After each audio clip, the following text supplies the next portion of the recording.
ফেসবুকে ঢুকলে সবচেয়ে একটা মূল্যবান কথা যেটা শুনি সেটা হলো কিভাবে ভাই এঙ্গেজমেন্ট রিচ বাড়াবো। আর সেইটা বাড়ানোর জন্য ভাই এমনভাবে আমি উঠে পড়ে লাগছি ভাই, তৃতীয় বিশ্বযুদ্ধ যদি শুরু হই তাহলেও এর স্পিড এত হবে না যেই স্পিডে শুরু করছি। যে এঙ্গেজমেন্ট কীভাবে বাড়াবো, রিচ কীভাবে বাড়াবো, এর রিচ ডাউন হয়ে যেতেছে গা, ওর এঙ্গেজমেন্ট ডাউন হয়ে যেতেছে গা। আপনাদেরকে সব কথাগুলো আমি বিস্তারিত বুঝিয়ে বলবো। তার আগে আপনি আমার পেজটা একটু লক্ষ্য করেন। এঙ্গেজমেন্ট একদম নতুন পেজ, 1,06,000 এঙ্গেজমেন্ট। কত দিনে? লাস্ট 28 দিনে। এটা লাস্ট 28 দিন না, আপনি যদি ভালো করে লক্ষ্য করেন তাহলে দেখবেন যে লাস্ট মাত্র 9 দিনে 1,06,000 এঙ্গেজমেন্ট। আর সেটাও আমি মানুষের ভিডিওতে কমেন্ট করে আনি নাই, লাইক করে আনি নাই, মানুষের ভিডিওতে বেশি বেশি অ্যাক্টিভ থেকে আনি নাই, নিজের বেশি বেশি সময় দিয়ে এভাবে আনি নাই। নিজে নিজে আসছে, আপনা আসছে। কিভাবে আসছে, কিভাবে আনবেন, সেইটাই আজকে আপনাদের সাথে মূলত শেয়ার করব। এই পেজটা যদি আপনি একটু প্রোফাইলটা লক্ষ্য করেন তাহলে আপনি দেখতে পারবেন যে এখানে যদি আমি ফলোয়ার দেখাতে চাই তাহলে দেখেন যে ফলোয়ারটা হঠাৎ করে 15 তারিখের পরে বেড়ে গেছে 24 তারিখ পর্যন্ত। ঠিক একইভাবে আপনি যদি ভিউজ দেখেন সেটাও হঠাৎ করে বেড়ে গেছে, প্রায় 8-9 মিলিয়নের মতো ভিউজ হয়ে গেছে। আপনি যদি এঙ্গেজমেন্ট দেখেন সেটাও নিজে নিজেই বেড়ে গেছে। এখন প্রশ্ন হতে পারে যে ভাই নিজে নিজে কি বেড়ে যায়? এত কষ্ট করতেছি, মানুষের ভিডিওতে এত লাইক করতেছি, এত কমেন্ট করতেছি, ভাই এঙ্গেজমেন্ট হাজারের বেশি আসে না, আর আপনি বলতেছেন লক্ষ লক্ষ মিলিয়ন। সম্ভব? ভিডিওটা একটু মনোযোগ সহকারে দেখেন, একটু বোঝার চেষ্টা করেন, একটু শোনার চেষ্টা করেন। আমি আপনাদেরকে বলি প্রথমেই, ভাই যে কোনো জিনিস বেশি কষ্ট করে বেশি দূর আগানো যায় না। সিস্টেমে আগাতে হবে, অনেক দূর পর্যন্ত যেতে পারবেন। সব কিছু গায়ের শক্তি দিয়ে হয় না, কিছু কৌশলও লাগে।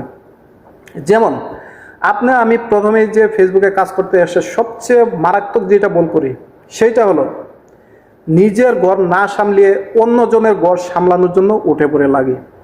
সেইটা কিভাবে? আমি যে ফেসবুকে কাজ করতে আসলাম, নিজের কিভাবে ভিডিওগুলোকে ভালো করা যায়, কথা বলার স্টাইলটাকে ভালো করা যায়, কিভাবে ইনফরমেটিভ ভিডিও তৈরি করা যায়, কিভাবে আপনার অডিয়েন্সের দৃষ্টি আকর্ষণ করা যায়, এইগুলো বাদ দিয়ে ফেলে রেখে আমরা কি করি? এঙ্গেজমেন্ট রিচ ডাউন হয়ে যাওয়ার বইয়ে আরেকজনের ভিডিওতে গিয়ে পড়ে থাকি, আরেকজনকে গিয়ে দ্রুত লাইক করি, কমেন্ট করি, শেয়ার করি।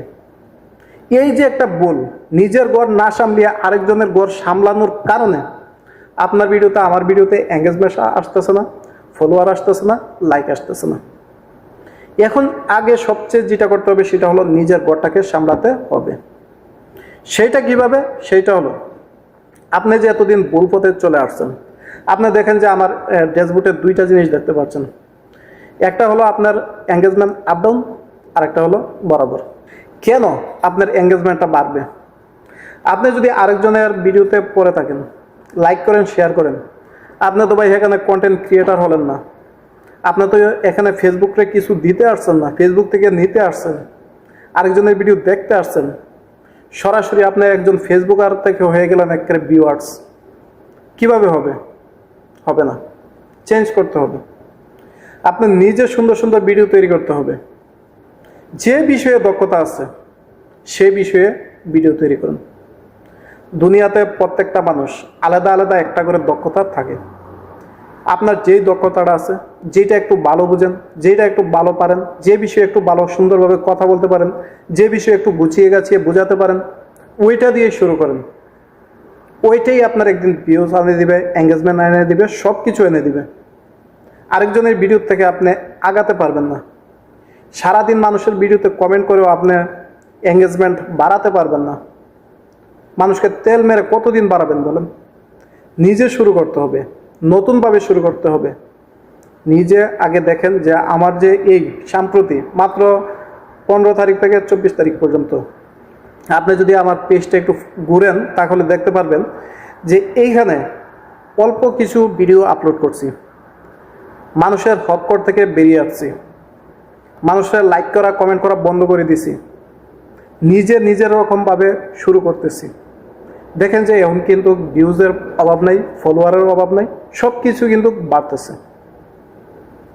তো আপনিও যদি এভাবে নিজেকে নতুনভাবে সাজিয়ে গুছিয়ে লইতে পারেন, তাহলে আপনার এঙ্গেজমেন্ট, ভিউজ, ফলোয়ার সব বেড়ে যাবে।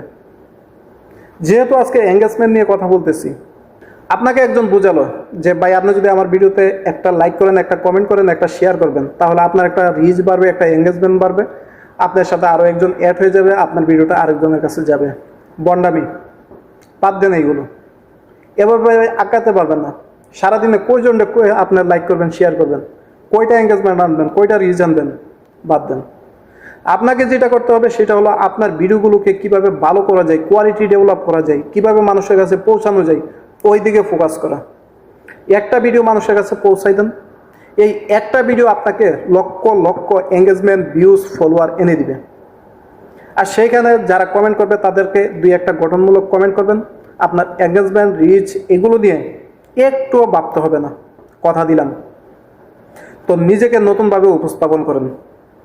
এই যে আজে বাজে পোস্ট করতেন, আজে বাজে সারাদিনই পোস্ট করতেন, এগুলো মূলত মানুষের বিরক্তির কারণ।